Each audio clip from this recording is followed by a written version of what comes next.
कहती तो आसमां से तारे भी लाता, आप कहती तो आसमां से तारे भी लाता, आपके कदमों तले दिल को बिछाता। ये काम नामुमकिन ही था तो क्या हुआ, ऐ खुदा ऐ खुदा तुझे पा तो जाता, तुझे पा तो जाता।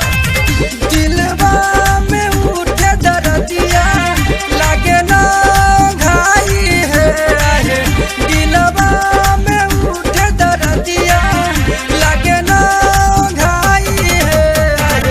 सोना मगुता कहे कैलू बेवफाई हो, सोना मगुता कहे कैलू बेवफाई हो। दिलवा में उठे दर्दिया लगे ना घाई हो, सोना मगुता कहे कैलू बेवफाई हो, सोना मगुता कहे कैलू बेवफाई हो। जिसे हद तक चाहा उसी ने जी भर के रुलाई, जिसे हद तक चाहा उसी ने जी भर के रुलाई। रेगिस्तान में वृक्ष सूखे उन्होंने सावन नदियों में बरसाए, उन्होंने सावन नदियों में बरसाए। काहे तू कैलू हमारा दिल से खेलवाड़ा हो, दिल से खेलवाड़ा हो। जियते करे जा दिहलू फारन हो राम राम हो। काहे तू कैलू हमारा दिल से खेलवाड़ा हो, दिल से खेलवाड़ा हो। जियते करे जा दिहलू फारन हो राम। के करा से कैलू बोला चुप के सगाई हो, के करा से कैलू बोला चुप के सगाई हो। सोना मगुता कहे कैलू बेवफाई हो, कैलू बेवफाई हो।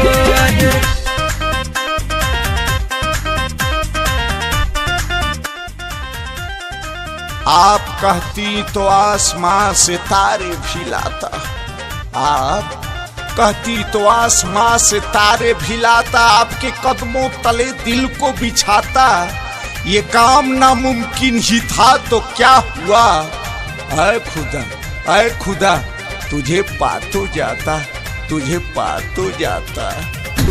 कौन रहे घर में तोहरा बोला महजबूरी हो, बोला महजबूरी हो।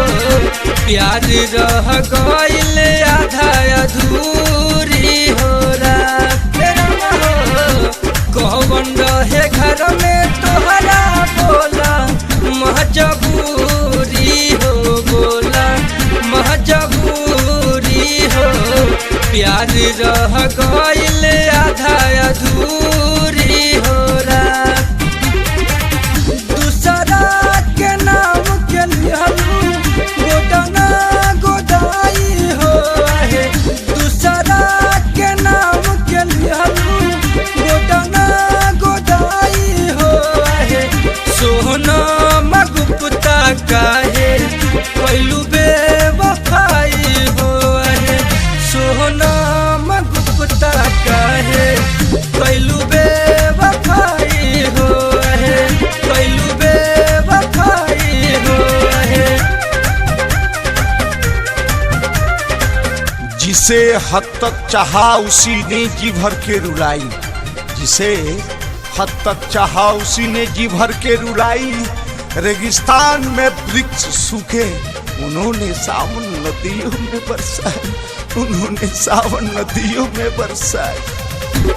एक दिन कहानी तहर फेसा बुक पढ़ा के, फेसा बुक पढ़ा के।